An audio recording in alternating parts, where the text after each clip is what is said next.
పరిస్థితుల్లో, మన చదువుల్లో, అన్ని విషయాల్లో, మన ఆరోగ్యాల్లో దేవుడు ఎంతగానో కృప చూపి ఉన్నాడు కనుక ఆయన ఇచ్చిన మరొక దినం, మరొక పునరుద్ధానం నిమిత్తం మనం ఎంతగానో కృతజ్ఞులమై దేవునికి మనము ఉండాలని దేవుడు మనకి తెలియజేస్తున్నాడు. అయితే అందరూ బైబిల్ తెరిచినట్లయితే దేవుడు వాక్యంలోనికి వెళ్దాం. దేవుడు మనకు అనుగ్రహించిన మాటలు మనం నేర్చుకుందాం. అందరూ బైబిల్ తెరవండి. అందరూ బైబిల్ తెరిచినట్లయితే ఈరోజు దేవుడు మనకు అందిస్తున్న మాటలు మనం నేర్చుకుందాం. ఆదికాండము 5వ అధ్యాయము, ఆదికాండము 5వ అధ్యాయము 22వ వచనాన్ని మనం చదువుకుందాం. అంతకంటే ముందు నేను ఒక విషయాన్ని చెప్తున్నా.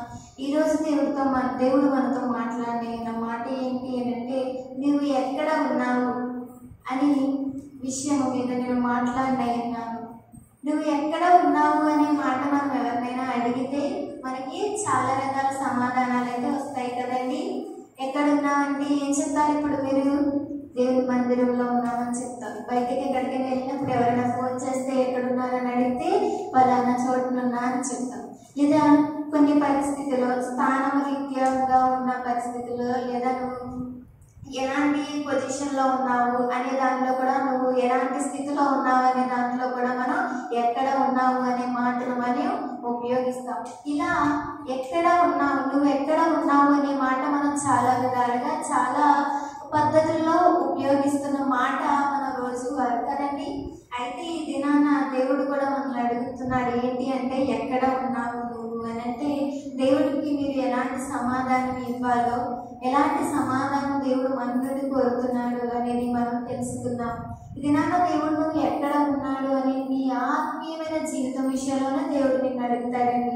లేదా దేవుడు నువ్వు మందిరానికి వస్తున్నావా, దేవుని మందిరం నువ్వు ఎక్కడికైనా వెళ్తున్నావు, పెళ్ళిళ్ళకి వెళ్ళావా, అక్కడికి వెళ్ళావా, ఇక్కడికి వెళ్ళావా, ఇదంతా నువ్వు ఆ ప్రదేశంలో ఉన్నావు, ఇదంతా దేవునికి అవసరం లేదు. కానీ నీ ఆధ్యాత్మికమైన జీవితంలో, నీ ఆత్మీయమైన జీవితంలో ఎక్కడ ఉన్నావు, ఎలాంటి స్థితిలో ఉన్నావు అని దేవుడు నిన్ను అడిగితే నువ్వు ఏ విధంగా ఉన్నావు అనేది నువ్వు మాటల్లో కాదు కానీ నీ చేతల్లో దేవునికి చూపించాలి కదండి. అయితే ఈ దినాన నువ్వు ఎక్కడ ఉన్నావు అని అంటే, ఈరోజు మనం చెప్పుకునే మాటను బట్టి మనకున్న పొజిషన్ ఎలా ఉంది, ఆత్మీయమైన జీవితంలో మనం ఇంకా ఎక్కడ ఉన్నాము, అనుకున్న దానికంటే ఎత్తుగా ఉన్నామా, లేదా ఇంకా చాలా దిగజారిపోయిన జీవితంలో మనం ఉన్నామా అనేది ఈరోజు మనం చూసుకుందాం. ఆదికాండము 5వ అధ్యాయము 22వ వచనాన్ని మనం చదువుకుందాం. ఆదికాండము 5వ అధ్యాయం 22వ వచనం. హనోకు మెతూషేలను కనిన తర్వాత 300 ఏళ్ళు దేవునితో నడుచుచు కుమారులను కుమార్తెలను కనెను. 23-24 వచనాలు కూడా చదువుకుందాం. హనోకు దినములన్నీ 360 ఏళ్ళు హనోకు దేవునితో నడిచిన తరువాత దేవుడు అతన్ని తీసుకుని పోయిన గనుక అతడు లేకపోయాను. అయితే ఈ యొక్క వచనాల్లో మనకు ఒక వ్యక్తి కనబడుతున్నారండి. ఎవరు అనేది మీకు అర్థమైందా? హనోకు కదండి. హనోకు గురించి మనందరికీ తెలిసిందే కదండి. దేవుడితో నడిచిన వ్యక్తి అని మనం హనోకుని చెప్పుకుంటాం. అయితే ఈ దినాన మనం ఎక్కడున్నాము, మన ఆత్మీయమైన జీవితంలో మనం ఎక్కడున్నామని దేవుడు అడిగితే, హనోకు తన జీవితాన్ని దేవునితో గడిపాడు కనుక తన ఉన్న స్థితి ఎక్కడికి తీసుకెళ్ళింది అని అంటే, దేవునితో అతడు ఉండేవాడిగా, దేవుని గుంపులో అతను ఉండేవాడిగా, దేవునితో నడిచేవాడిగా అతడు తన జీవితాన్ని ఉంచుకున్నాడు. ఈ దినాన మనం ఏ విధంగా ఉండాలంటే, నడుచుటలో నువ్వు ఎక్కడ ఉన్నావు అనేది మనం తెలుసుకోవాలి. నడుచుటలో అంటే హనోకు వలె ప్రభు యొక్క గుంపులో మనం ఉన్నామా, లేదా అలాంటి గుంపులో మనం ఉండాలి. అలాంటి గుంపులో ఉన్నామా లేదా అనేది మనం దేవుని ద్వారా, దేవుని వాక్యము ద్వారా, మనకున్న పరిస్థితుల ద్వారా దేవుడు మనకి తెలియజేస్తాడు. హనోకు ఎలాంటి ప్రదేశంలో, ఎలాంటి చోట ఉన్నాడంటే దేవుని గుంపులో ఉన్నాడుగా దేవునితో మనకు కనబడుతుంది. ఎందుకంటే దేవుడు అతన్ని తీసుకుని వెళ్ళాడు, ఎందుకంటే దేవునితో అతడు నడిచాడు కనుక 24వ వచనంలో మనకి కనబడుతుంది. హనోకు దేవునితో నడిచిన తరువాత దేవుడు అతన్ని తీసుకుని పోయిన కనుక అతను లేకపోయింది. ఎక్కడ నడిపి హానోకు దేవునితో నడుస్తున్నాడు, దేవునితోనే ఉన్నాడు. తన జీవితాన్ని దేవునితో గడపాలని తన ఎంతో ఆశ కలిగి ఉన్నాడు కనుక దేవుడు అతన్ని ఎంతో ఆశ కలిగి, దేవుని మీద ప్రేమ కలిగి, దేవునితో భక్తి కలిగి, దేవుడు చెప్పే నడవడికి ఏదైతే ఉందో ఆ బాటలో నడవాలని అతను ఆశ కలిగి అదే విధంగా అతను నడిచాడండి. కనుక హానోకు తన నడుచుటలో ఎక్కడ ఉన్నాడంటే దేవుని కృపలో అతడు కనబడుతున్నాడండి. ఇదిలో మనం కూడా మనం ఎక్కడున్నాము, ఎలాంటి స్థితిలో ఉన్నాం, దేవుడు నిన్ను ఈ రోజున ప్రశ్నిస్తే అమ్మా నువ్వు ఎక్కడున్నావు, అయ్యా నువ్వు ఎక్కడున్నావు అని అడిగితే నేను ఈ ప్రదేశంలో ఉన్నాను, ఆ ప్రదేశంలో ఉన్నాను అమ్మా నేను సమాధానం చెప్తే కనుక దేవుడు నీ సమాధానం తీసుకోడండి. అయితే ఆయన నువ్వు ఎక్కడున్నావు అనే దానికి నువ్వు చెప్పాల్సిన సమాధానం ఏ విధంగా ఉండాలి అంటే నువ్వు చేసే చేతల ద్వారా ఆయనకి తెలియబడాలి. నువ్వు చేసే ఏవైతే ప్రవర్తన ఉంటుందో దేవుని పట్ల దాని ద్వారా దేవునికి నువ్వు తెలుస్తుంది నువ్వు ఎక్కడ ఉన్నావు, ఏ స్థితిలో ఉన్నావు, ఎక్కడ నడుస్తున్నావు అనేది దేవుడు నిన్ను ప్రశ్నించకుండానే ఆయనకి తెలుస్తుంది. ఒకవేళ దేవుడు నిన్ను ప్రశ్నిస్తున్నాడు అని అంటే నువ్వు ఇంకా దేవుడు అనుకున్న స్థితిలోనికి రాలేదు, దేవుడు అనుకున్న బాటలోకి నువ్వు నడవలేదు, దేవుడు అనుకున్న ఆలోచనలు నువ్వు వెళ్ళలేదు కనుక ఇది నా దేవుడు నువ్వు ఎక్కడున్నావు అని దేవుడు నీతో మాట్లాడుతున్నాడు. అయితే నువ్వు ఎక్కడున్నావు అని దేవుడికి సమాధానం చెప్పుకోగలవా? ఈరోజు దేవుని మందిరంలో ఉన్నానని సమాధానం చెప్పుకుంటే దేవుడు ఊరుకుంటాడా? లేదా నేను ఈరోజు ప్రార్థనకి వెళ్ళొచ్చేసాను, వ్యవసాయం కనిపించాను, నీ సన్నిధికి వచ్చి ప్రార్థన చేసి మళ్ళీ నా పని నేను చూసుకుంటున్నాను అంటే దేవుడికి సరిపోతుందా అంటే సరిపోదు. కానీ నీ ఆత్మీయ జీవితము కూడా దేవుడిలో నడిచేలాగా ఉండాలని దేవుడు మనకి ఈ వాక్యం ద్వారా ఈ వ్యక్తి ద్వారా మనకి తెలియజేస్తున్నాడండి. హానోకు ఎలా ఉన్నాడంటే దేవునితో నడిచాడు, దేవునితో ఉన్నాడు, దేవుని తలంపులు కలిగిన వాడిగా, దేవుని ఉద్దేశాలు నెరవేర్చాలి అని, దేవుడికి ఇష్టమైన పనులు చేయాలని, దేవునిపై భక్తి కలిగి ఉండాలని చెప్పి ఎంతో నిష్టగా అతడు ఉన్నాడు కనుక దేవుడు అతనితో పాటు అతన్ని తీసుకెళ్ళిపోయానని దేవుని వాక్యంలో దేవుడు రాసి పెట్టి ఉంచాడండి. ఇది నాన్న హానోకును చూసి మనం నేర్చుకోవాల్సింది ఏంటి అని అంటే నువ్వు నడిచే నడవడిక దేవుడి దగ్గరికి వెళ్తుందా లేదా అనేది మనం ఆలోచించుకోవాలి. నువ్వు ఎక్కడ ఉన్నావు అని అంటే దేవుడు నువ్వు చెప్పక్కర్లేదు, నువ్వు నడిచే నడవడిక ద్వారా దేవునికి అర్థమైపోతుంది, నీ ఆలోచనల ద్వారా దేవునికి అర్థమైపోతుంది, నీ తలంపుల ద్వారా దేవునికి అర్థమైపోతుంది. అప్పుడు దేవుడు మీరు నా దగ్గరికి వస్తున్నారు, నాతో పాటు నడుస్తున్నారు, నేను చెప్పిన బాటలో వీళ్ళు పయనం చేస్తున్నారని దేవుడు ఆలోచన కలిగి మనకి కావాల్సిన అవసరాలన్నీ దేవుడు తీర్చేవాడిగా మనకి కనపడుతున్నారండి.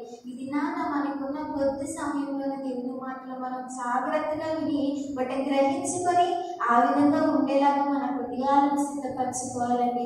రెండవదిగా నిర్గమాకాండం 33వ అధ్యాయం, నిర్గమాకాండం 33వ అధ్యాయము 11వ వచనాన్ని మనం చదువుకుందాం. నిర్గమాకాండం 33వ అధ్యాయం 11వ వచనాన్ని చదువుకుందాం. నిర్గమకాండం 33వ అధ్యాయం 11వ వచనం. మనుషుడు తన స్నేహితులతో మాట్లాడినట్లు యెహోవా మోషేతో ముఖాముఖిగా మాట్లాడుచుండెను.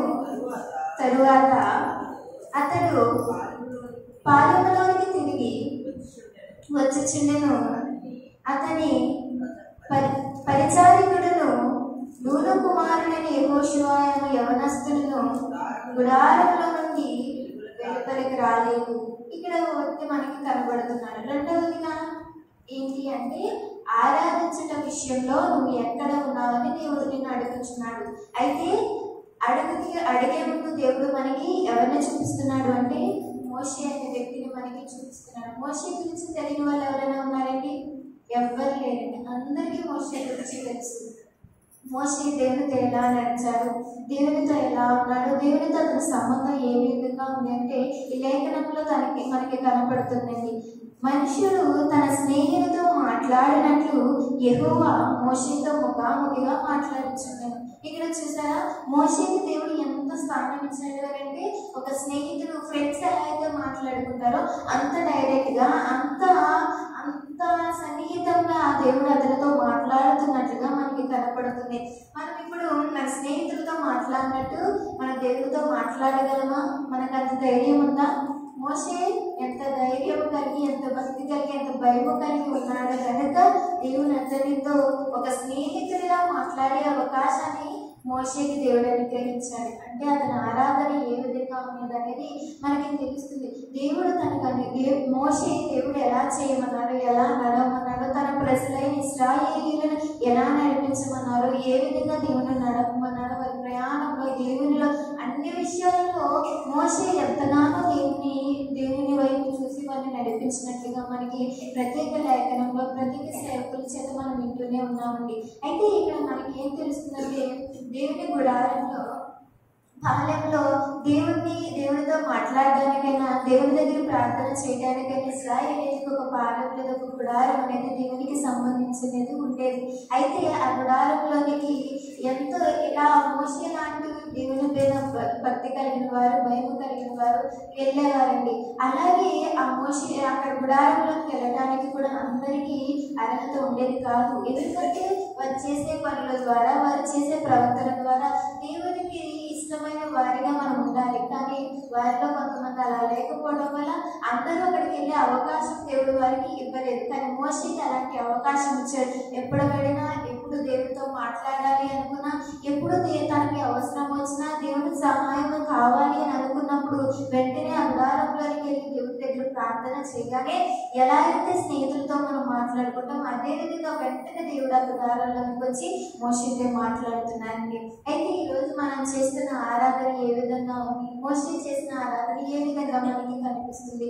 మోషే చేసిన ఆరాధన దేవునితో సన్నిహితంగా ఉండటానికి, దేవుడిని ఆరాధించడానికి, లేదా దేవునితో స్నేహం చేయడానికి, దేవునితో దగ్గర సంబంధం కలిగి ఉండటానికి దేవుని సహాయం చేశారండి. అయితే ఈరోజు మనం చేస్తున్న ఆరాధన దేవుని దగ్గరికి వెళుతుందా? దేవుని దగ్గర కనిపిస్తుందా? దేవునితో దగ్గరగా ఉండే సంబంధంగా మనం చేసే ఆరాధన కనిపిస్తుందా అంటే చాలా మందిలో తక్కువైపోయిందండి. ఇది నాన్న కష్టాలతో, బాధలతో ఇంటికా నుంచి వచ్చేటప్పుడు ఎన్నో అవమానాలు, ఎన్నో బాధలు, ఎన్నో అవసరాలు, ఎన్నో అన్నిటితో వచ్చి దేవుని మందిరంలో కూర్చున్నాం. సరే, బాగానే ఉంది. కూర్చున్నాక కూడా దేవునిపై నమ్మకం ఇచ్చి మనం ఇక్కడికి వచ్చి దేవుని నమ్ముకున్నది ఎందుకు? మనం ఇక్కడికి అసలు దేవునిపై నమ్మకం ఇచ్చి లేదా ఈ దేవుడిని నమ్మి మనం ఇక్కడికి ఎందుకు వచ్చామంటే ఆయన గొప్పవాడని, ఆయనే నిజమైన దేవుడని, ఆయనే రక్షకుడని నమ్మి కదా మనం వచ్చాం. ఎన్నో అద్భుత కార్యాలు చూసి కదా మనం ఇక్కడికి వచ్చాం. అయితే అన్ని కార్యాలు మనం పొందుకున్నా కూడా ఈరోజు మందిరానికి వచ్చిన నీవు అదే దిగాలతో, అదే మనసుతో, లేదా మనసుకు శాంతికరమైనట్టు, ఎన్నో బాధలు అనుభవిస్తున్నట్లు, ఎన్నో కష్టాలని చుట్టూ ఉన్నట్టు చాలా ఈ మనలో ఉన్న ఉద్యోగం కానీ, యాక్టివ్నెస్ కానీ ఏది కనిపించినా వచ్చి అలా కూర్చుంటాం. పాటలు పాడితే ఏదో ఓపిక వాళ్ళగా చప్పట్లు ఎక్కించుకుని ఇక్కడికి ఎలా అతుక్కొని అలా పడుతూ ఉంటాం. అలానే ఆరాధన చేస్తాం. వాక్యం వినేటప్పుడు కూడా అలానే వాళ్ళు పోయి ఉంటూ మనం వాక్యాన్ని వింటాం. అప్పుడు దేవుడిని మనం ఏ విధంగా ఆరాధిస్తున్నాము అనేది మనం ఆలోచించుకోవాలి. కష్టాలు, బాధలు ఎవ్వరికీ లేకుండా లేవండి. మనం బైబిల్లో చూసుకున్నట్లయితే వారికి కలిగిన బాధలతో పోల్చుకుంటే మన బాధలు ఎంత కూడా ఒక పక్కన కూడా రావండి. అన్ని బాధలు వాళ్ళు అనుభవించారు, అన్ని సమస్యలు వాళ్ళు ఎదుర్కొన్నారు, అన్ని కుటుంబ పరిస్థితులు వారు చూశారు, అన్ని సమాజంలో వారు చూశారు, అన్ని దెబ్బలు వారు తిన్నారు. కానీ వారికి అనుభవించే కష్టాల కన్నా మన కష్టాలు పోల్చుకుంటే ఈ కాలంలో మనకు అన్ని కష్టాలు లేవండి. మనకుండే కష్టాలు ఏంటి? ఇల్లు లేదని, డబ్బులు లేవని, లేదా వివాహం అవ్వలేదని, ఆరోగ్యం బాగాలేదని, ఇవే కదండి. అంతకంటే కేవలం ఉన్నాయా? పక్క వాళ్ళు తిడుతున్నారని, పక్క వాళ్ళు ఏదో అంటున్నారని, ఇవే కదండి. ఇంట్లో భార్యలను ప్రేమించట్లే, భర్తలను ప్రేమించట్లే, పిల్లలను ప్రేమించట్లే, పిల్లలు నా మాట వినట్లేదు. ఇవి తప్ప ఇంకేమైనా ఉన్నాయా చెప్పండి మీకు? ఇంకేమైనా దేవుడు మీకు పెట్టారా ఇంతకంటే ఎక్కువ? ఈ పనిలో ఏమన్నా పని దొరకకపోయినా, పని సరిగ్గా లేకపోయినా ఇవే కదా మీకుండే బాధలు. మీకేనా ఏమైనా కానీ అవే కదండి. వీళ్ళకి కలిగినంత బాధలు మనం చూడలేదండి. ఒకవేళ ఆ బాధలు పెట్టుంటే మనం కూడా ఉండేవాళ్ళము ఆత్మీయంగా. కానీ దేవుడు పెట్టక మనల్ని ఎలా ఉంచేస్తారు కదండి. అంతేనంటారా? సరదాగా ఒక మాట మాట్లాడుకున్నాం. మన తమ్ముళ్ళు ఇద్దరు ఉన్నారు కదా, గణేష్, ఎలీషా. వీళ్ళిద్దరూ వచ్చి ప్రార్థనలో కూర్చుని ఈరోజు అబ్జర్వ్ చేశానమాట. నేను అంతకు ఇక్కడ ఉండటం లేదు కదా. ఈ రోజు ఊరికి వెళ్ళిన పాటలు పాడుతూ అద్దరు వచ్చేసినట్టు వచ్చిన కానీ కూర్చొని తలకాయలు కిందట్టుకునే కూర్చున్నారు వాళ్ళిద్దరు.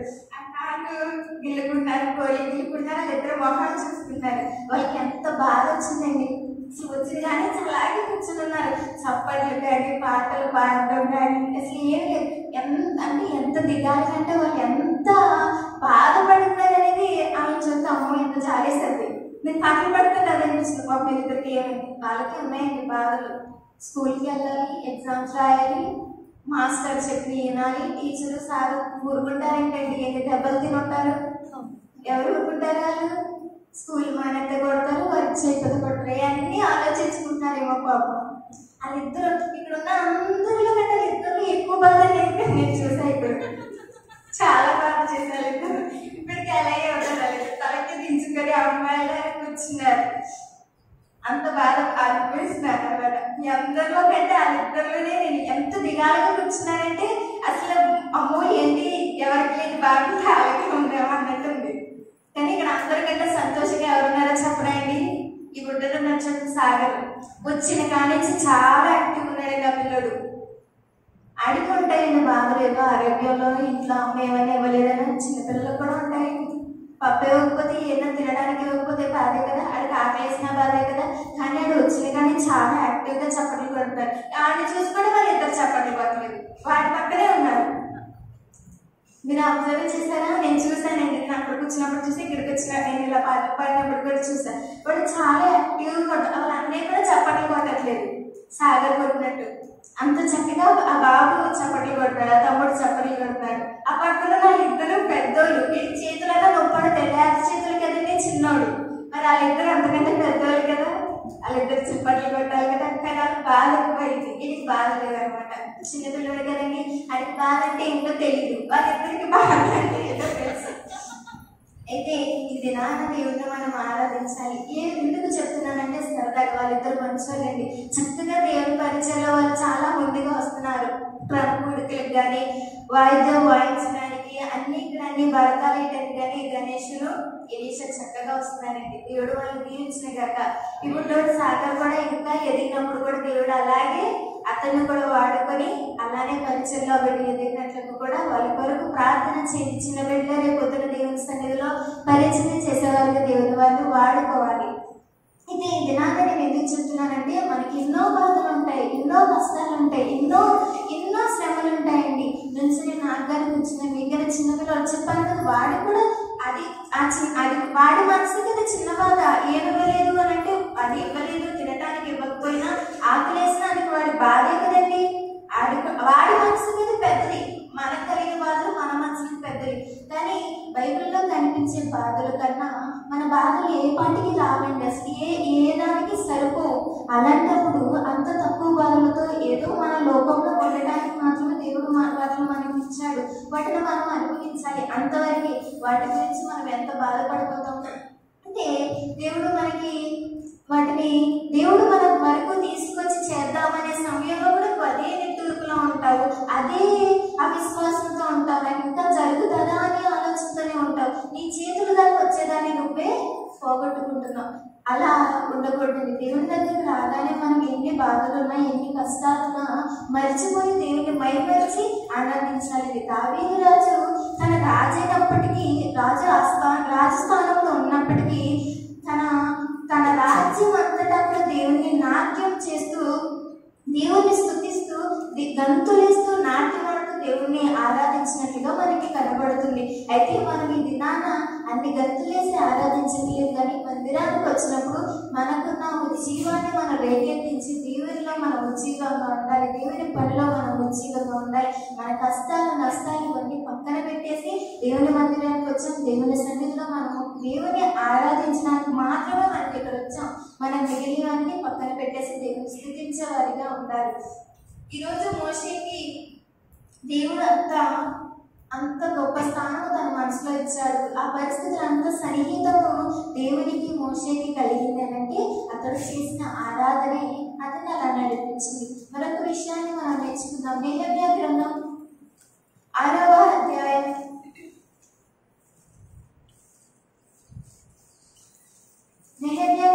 6వ అధ్యాయం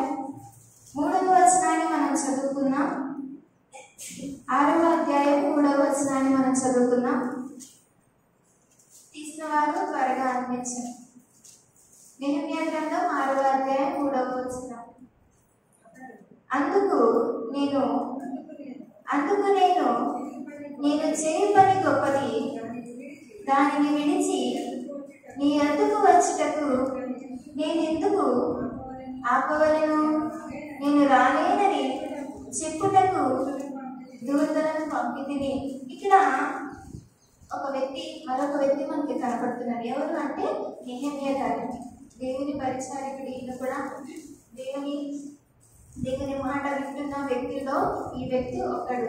అయితే ఇక్కడ అతనికి ఏం జరుగుతుంది అనంటే, నెహెమ్యా దేవుని మందిరం కట్టించడానికి తన రాజు దగ్గర బందీగా ఉన్నప్పుడు, వాళ్ళందరినీ రాజు బందీగా ఉంచినప్పుడు దేవుని రాజు ఆస్థానంలో అతను పని చేసుకుంటూ ఉన్నాడు. అయితే ఒక రోజున నెహెమ్యా చాలా బాధాకరంగా రాజుకి కనిపిస్తే రాజు అడిగాడు, ఏమైంది నీకు? ఎందుకు నీ మొహం ఏదో పోగొట్టుకున్న వాళ్ళ ఉంది? నెహెమ్యా ఏమైందంటే, ఇలాగా నా దేవుడు మాకు ఇచ్చిన దేశం, మాకు ఇచ్చిన మందిరం ఏదైతే ఉందో అది అగ్ని చేత కాల్చబడింది, దాన్ని నిర్మించాలి, దాని విషయంలో నేను ఎలా ఉన్నానంటే, వెంటనే ఆ రాజు యొక్క మనస్సు మారి యొక్క నెహెమ్యాని పంపించి ఆ నిర్మాణం చేయడానికి అతను పంపించడం జరుగుతుంది. అయితే నెహెమ్యా ఇక్కడికి వచ్చాడు.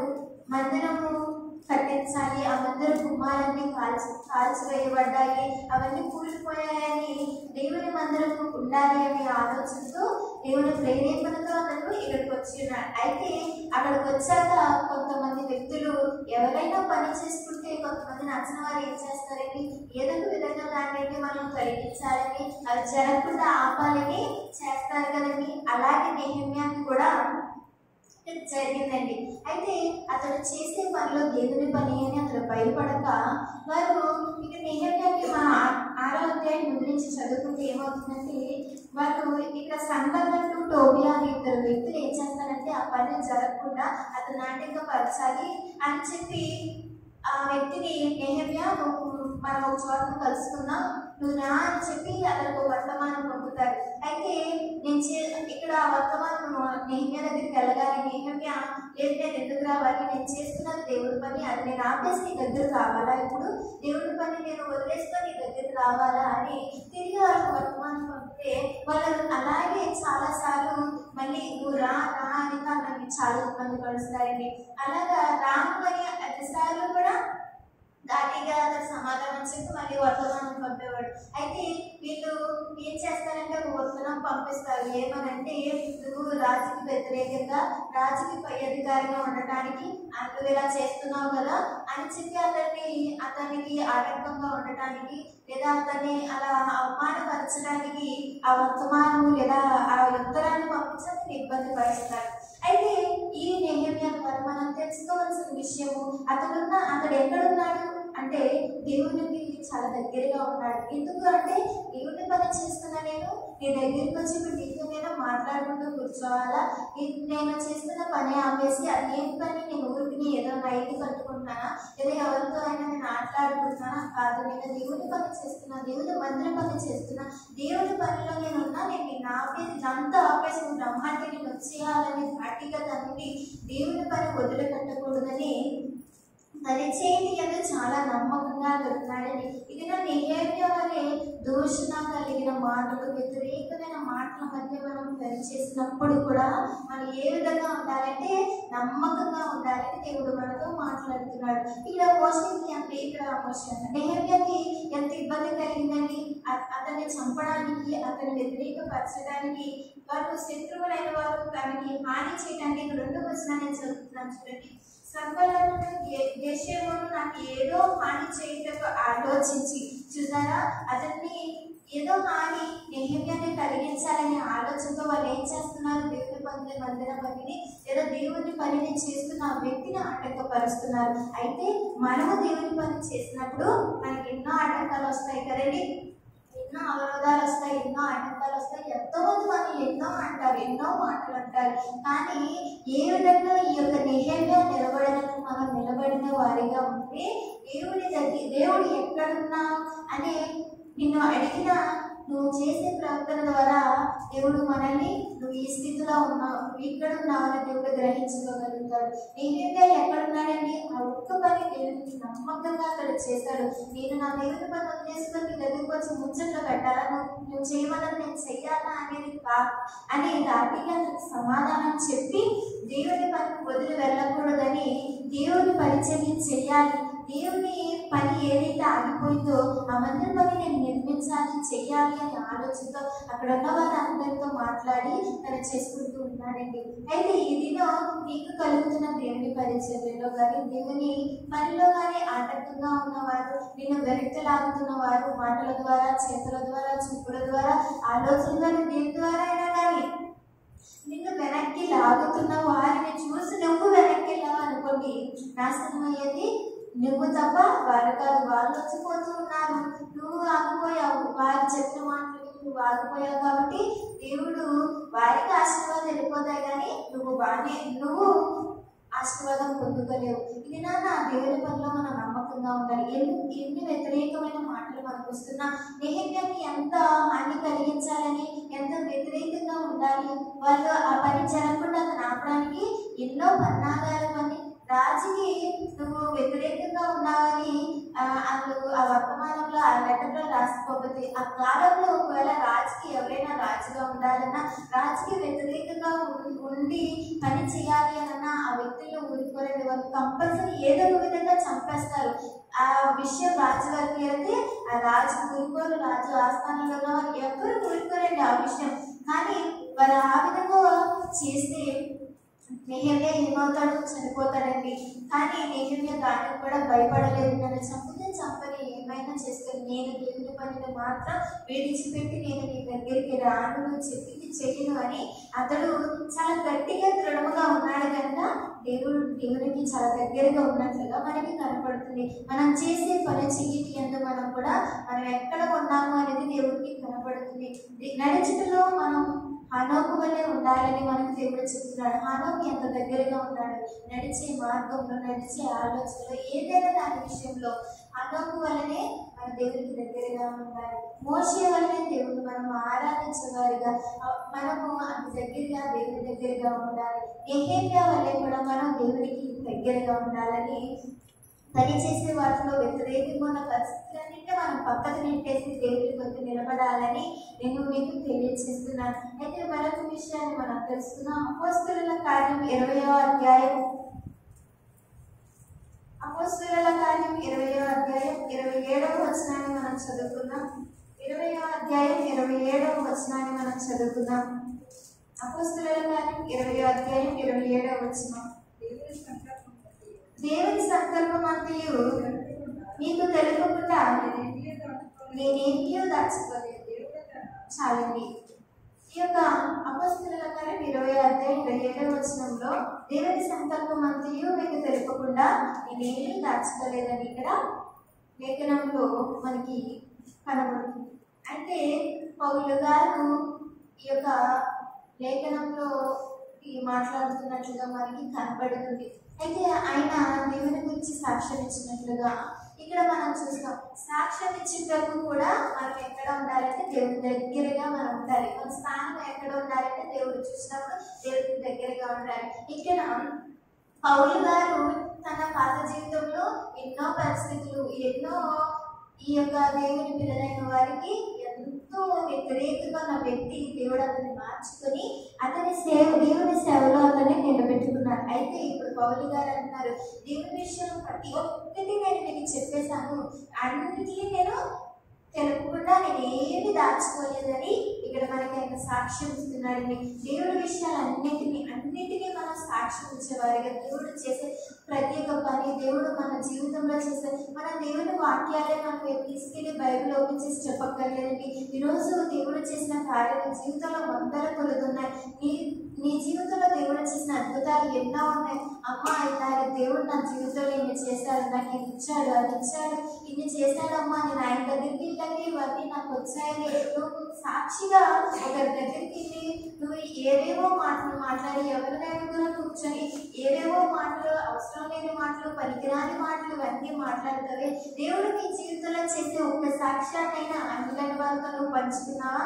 నీ జీవితంలో ఎన్నో అద్భుతాలు పంచుకొని నీకు నువ్వు ఆనందంగా ఉంటున్నావు, నీ కుటుంబంతో ఆనందంగా ఉంటున్నావు. అలాగే అందలేని వారి లోకంలో జీవిస్తూ ఎన్నో బాధలు దేవుడిని ఇంకా తెలుసుకోకుండా వారు వ్యతిరేకంగా ఉన్న జీవితాలు బ్రతుకుతున్నారే. వారికి ఒక్క సాక్షి నీ జీవితంలో జరిగింది.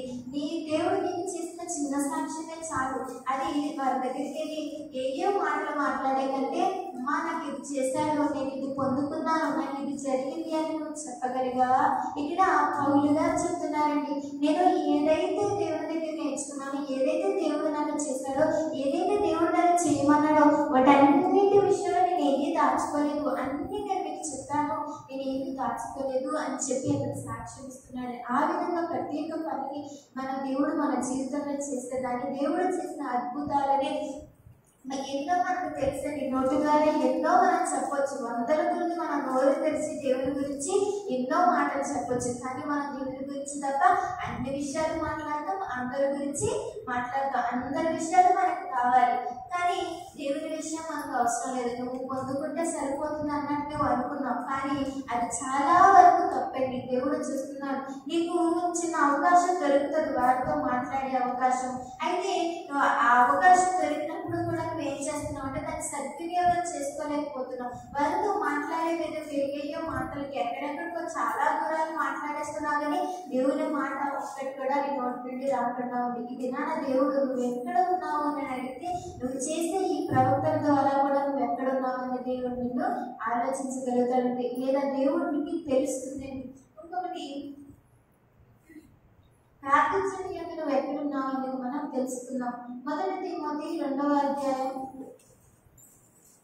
మొదటి తిమోతికి రాసిన పత్రిక 2వ అధ్యాయం 8వ వచనాన్ని మనం చదువుకుందాం. 2వ అధ్యాయం మొదటి తిమోతికి రాసిన పత్రిక 2వ అధ్యాయం 8వ వచనాన్ని చదువుకుందాం. కావున ప్రతి స్థలమందును పురుషుడు కోపమును సంశయము లేనివాడై పవిత్రమైన చేతులెత్తి ప్రార్థన చేయవలనని కోరుచున్నాను. ఇక్కడ మనకు ఒక విషయం కనబడుతుంది. ఎవరు అని అంటే ఇక్కడ పురుషులు అనే వారి విషయంలో దేవుడు మనతో మాట్లాడుతున్నాడు. ప్రార్థన చేయని యందు నువ్వు ఏ స్థానంలో ఉన్నావు, ఎక్కడ ఉన్నావు అనేది ఆలోచించాలి. కావున ప్రతి స్థలమందు పురుషులు కోపమును సంశయమును లేనివాడై పవిత్రమైన చేతులెత్తి ప్రార్థన చేయవలనని కోరుచున్నాడు. దేవుడు ఇక్కడ ఈ ప్రవక్త ద్వారా, ఈ వ్యక్తి ద్వారా, ఈ సువార్తికుడి ద్వారా దేవుడు మనతో మాట్లాడుతున్న మాట ఏంటి అని అంటే, ప్రతి స్థలంలో పురుషులైన వారు ఎవరైతే ఉన్నారో వారి చేతులెత్తి ప్రార్థన చేయాలి. వారికున్న కోపము, వారికున్న పరిస్థితులన్నింటినీ కూడా వాటిని పక్కన పెట్టేసి దేవుని మందిరంలో పురుషులైన వారు కూడా ప్రార్థన చేయాలని ఇక్కడ దేవుడు మనతో మాట్లాడుతున్నాడు. ఇక్కడ చూస్తే ఎక్కువగా మన స్త్రీలను ఎక్కువగా ప్రార్థన చేయడం చూస్తాం కదండి. మీ అందరికి తెలుసా, ఎక్కువగా ఎంత లక్షల మంది వచ్చినా, ఎంత లక్షల మంది మందిరానికి వచ్చినా, ఎన్ని వేల మంది మందిరానికి వచ్చినా కానీ ఎక్కువసేపు ప్రార్థన చేసేది ఎవరు అంటే స్త్రీలలోనే మనం ఎక్కువగా కనిపెట్టగలం. ఎక్కువ సంఖ్యలో స్త్రీలలోనే మనం తీయగలం. పురుషులలో చాలా తక్కువగా కనిపిస్తుంది. ప్రార్థన చేసే వాళ్ళు ఉన్నారు, వారిలో కూడా బలంగా ప్రార్థన చేసేవారు కనిపిస్తారు, అయితే తక్కువ సంఖ్యలో కనిపిస్తుంది. ఈ వాక్యంలో దేవుడు మనకి చెప్తున్న మాట ఏంటంటే, పురుషులైన వారు కూడా వారి చేతులెత్తి ప్రార్థించాలి. ప్రార్థన విషయంలో పురుషులైన వారు కూడా ఏమీ తక్కువ కాదు. వారు తింటున్నారు, మీరు తింటున్నారు కదండి. దేవుడి పోతే వారు వింటున్నారు, మీరు వింటున్నారు. ఎవరు దేవుడిని ప్రార్థన చేయడం మీరు తక్కువ, మీరే ఎక్కువ చేయండి ప్రార్థన, మీరు ప్రార్థన ఏం చేయక్కర్లేదు, మీరు వాక్యం వినండి, వారు వినక్కర్లేదు అని దేవుడు ఎక్కడా చెప్పలేదు. అందరికీ ఒకే విధంగా దేవుడు అడగమని చెప్పారు. వాళ్ళు అడిగినా దేవుడు ఇస్తారు, మీరు అడిగినా దేవుడు అనుగ్రహిస్తారు. అయితే ఈ వాక్యంలో మనకి కనబడుతున్నది ఏంటి అంటే, ప్రార్థన చేయటంలో దేవుడు పురుషులను కూడా వారు చేతులెత్తి ప్రార్థన చేయాలి అని దేవుడు మనకి తెలియజేస్తున్నాడు. ఈ వాక్య లేఖనంలో అలాగే ఒక పురుషుని మనం ప్రార్థన చేసిన వ్యక్తిని మనం చూస్తున్నాం. దానియేలు గ్రంథము 6వ అధ్యాయం, దానియేలు గ్రంథం 6వ అధ్యాయం 10-11 వచనాలు మనం చదువుకుందాం. దానియేలు గ్రంథము 6వ అధ్యాయం 10-11 వచనాలు చదువుకుందాం. తెలిసిన వారు త్వరగా అందించండి. దానియేలు గ్రంథము 6వ అధ్యాయం. ఇట్టి శాసనము సంతకము చేయబడిన దానియేలు తెలుసుకునేను. అతడు తన ఇంటికి వెళ్ళి యథాప్రకారం అనుదినము ముమ్మారు మోకాలుని తన ఇంటి పైకి కిటికీలు యెరూషలేము తలుపులకు తెరవబడి ఉండగా తన దేవునికి ప్రార్థన చేయించు ఆయనను స్తుతించు వచ్చెను. ఆ మనుషుల గుంపు కూడి వచ్చి దానియేలు తన దేవునికి ప్రార్థన చేయు ఆయనను బ్రతిమాలుకొనుటయు చూచి, ఇక్కడ దానియేలు అనే ఒక వ్యక్తి మనకి కనబడుతున్నాడండి. అయితే ఈ వ్యక్తి ప్రార్థన చేస్తున్నట్లుగా మనకి కనబడుతుంది కదండి. ఇద్దరు పురుషులే కదండి. దానియేలు మనకి తెలుసు కదా. అయితే ఈ దానియేలుకు కలిగిన ఇప్పుడు క్వశ్చన్ ఏంటి అంటే, అక్కడ రాజు ఆ యొక్క దేశంలో రాజు నిలబెట్టిన ఆ విగ్రహానికి మొక్కాలని ఒక శాసనం బయలుదేరుతుంది. అయితే అక్కడ ఆ దేశం ప్రతి ఒక్కరూ ఆ యొక్క విగ్రహానికి మొక్కాలి, ఆ విగ్రహాన్ని స్తుతించాలి, ఆ విగ్రహాన్ని మొక్కి ఆ విగ్రహానికి మొక్కమన్నట్లుగా శాసనం ఒకటి బయలుదేరింది. అయితే దానియేలు దేవుని నమ్మిన వ్యక్తి, మన ప్రభువైన యేసుక్రీస్తుని ఎక్కువ దేవుని నమ్మిన వ్యక్తి కనుక అతడు అలా ఏమి చేయకుండా తన ఇంటికి వెళ్ళి తన కిటికీలు తెరిచి యథాప్రకారం ఏ విధంగా రోజు చేసుకుంటున్నాడో అదే విధంగా ప్రార్థన చేసుకున్నట్లుగా మనకి ఇక్కడ కనబడుతుంది. ఈ విషయం నేను ఎందుకు చెప్తున్నానంటే, స్త్రీలనే కాదు పురుషులనే కాదు అందరూ ప్రార్థన విషయంలో దీటైన వారుగా, అందరూ ప్రార్థన విషయంలో పోరాటం కలిగిన వారు, ప్రార్థనలో పొందుకునే వారుగా, ప్రార్థనలు అద్భుతాలు చూసేవారిగా మనం అంటు విధంగా మనం ప్రార్థన చేయాలని దేవుడి వాక్యం మనకి సెలవిస్తుందండి. ఇదినన్నా దేవుడు నువ్వు ఎక్కడ ఉన్నావు అనే విషయాన్ని అడిగితే నువ్వు ఆలోచించుకోవాల్సింది, లేదా దేవుడు నిన్ను చూడగానే ఆయనకు అర్థమవలసింది ఏంటి అంటే, నువ్వు దగ్గరగా ఉన్నావా, దేవునికి ఏ స్థితిలో ఉన్నావు, ఏ పరిస్థితుల్లో ఉన్నావు, ఎంత దగ్గరగా ఉన్నావు అనేది దేవుడు తెలియజేసి ఉన్నాడు. దేవుడు మనతో మాట్లాడిన ఉన్నాడండి. ఇది నాన్న నువ్వు ఎక్కడ ఉన్నావు అని దేవుడు నిన్ను అడిగితే, నువ్వు నడుచుటలో కానీ, ఆరాధించటంలో కానీ, పనిచేయటంలో కానీ, సాక్షించటంలో కానీ, ప్రార్థించటంలో కానీ, దేని విషయంలోనైనా నువ్వు ఎక్కడ ఉన్నావు అని అంటే, మనం చాలా మందిని ఉదాహరణగా చూస్తాం. హానోకును, మోషేలు, పౌలు గారిని, దానియేలును, ఇలా మనం నెహెమ్యా గారిని, వీళ్ళందరినీ చూస్తాం. వాళ్ళందరూ దేవునికి ఎక్కడ ఉన్నట్లుగా కనిపించారు అంటే, దేవునికి చాలా దగ్గరగా ఉన్నట్లుగా కనిపించారు. కనుక దేవుడు వారిని ఆశీర్వదించారు. వారి కుటుంబాలను, వారి యొక్క వంశములను, వారి పరిస్థితులన్నిటినీ దేవుని రాజ్యంలో వారు ఉండేవారిగా దేవుడు వారిని ఉంచారు. అందుకోసమే దేవుడు వారిని బైబిల్లో మనకు వారు కనిపిస్తున్నారు అని అంటే, దేవుడు వారిని గొప్ప స్థితిలో ఉంచారు కాబట్టి వారు మనకి ఉదాహరణలుగా ఉన్నారు, లేదా వారు ఒక మాదిరిగా మనందరికీ కనిపిస్తున్నారండి. ఇది నువ్వు ఎక్కడ ఉన్నావో ఆలోచించుకో. అన్నపు వలె దేవునికి దగ్గరగా ఉండి దేవునితో నడుస్తున్నావా, లేదా మోషే వలె ఆరాధిస్తున్నావా? మోషే ఏ విధంగా దేవునితో సన్నిహితంగా ఉన్నాడో, దేవునితో ఎంత సన్నిహితంగా స్నేహితులా మాట్లాడుకునే అవకాశాన్ని అతను పొందుకున్నాడో ఆ విధంగా నువ్వు ఉన్నావా? నెహెమ్యా వలె దేవుని పరిచయం చేసేటప్పుడు నీకు వస్తున్న అవరోధాలను, ఆటంకాలు, నీకు వ్యతిరేకంగా వారందరినీ జయించి నువ్వు నిలబడగలుగుతున్నావా? పౌలు వలె సాక్ష్యాన్ని అందించే వారిగా, దానిగా నువ్వు ఉన్నావా? దాని ఏది వల్ల ప్రార్థించే వ్యక్తిగా నువ్వు ఉన్నావా అని దేవుడు నిన్ను అడిగితే, అప్పుడు దేవుడు నువ్వు ఎక్కడ ఉన్నావు అని అడిగితే ఇవన్నీ నీలో కనబడితే దేవునికి అర్థమవుతున్న వీళ్ళు ఎంత దగ్గరగా ఉన్నారు, నాకు ఏ స్థితిలో ఉన్నారు, ఏ స్థానంలో వారు కనబడుతున్నారు. ఈ వినాన దేవుడు మనతో మాట్లాడిన మాట, నువ్వు ఎక్కడ ఉన్నావు, ఈ వినాన దేవుడు నేను ప్రశ్నిస్తున్న మాట నీ మనసులో మిమ్మల్ని మీరు ప్రశ్నించుకోండి. దేవుడు మిమ్మల్ని ప్రశ్నిస్తున్నాడని, ఎక్కడ నీవు ఉన్నావు అని దేవుడు మిమ్మల్ని అడిగితే మీరు చెప్పే జవాబు, మీరు ఇచ్చే జవాబు ఏ విధంగా దేవునికి ఉండాలి అనేది ఈ వాక్యంలో దేవుడు మనకి తెలియజేస్తున్నాడు. అటు రీతిగా దేవుడు మనలో మన జీవితాలు ఉంచాలి. చిన్నవాళ్ళని దేవుడు దీవించి ఆశీర్వదించిన కనుక.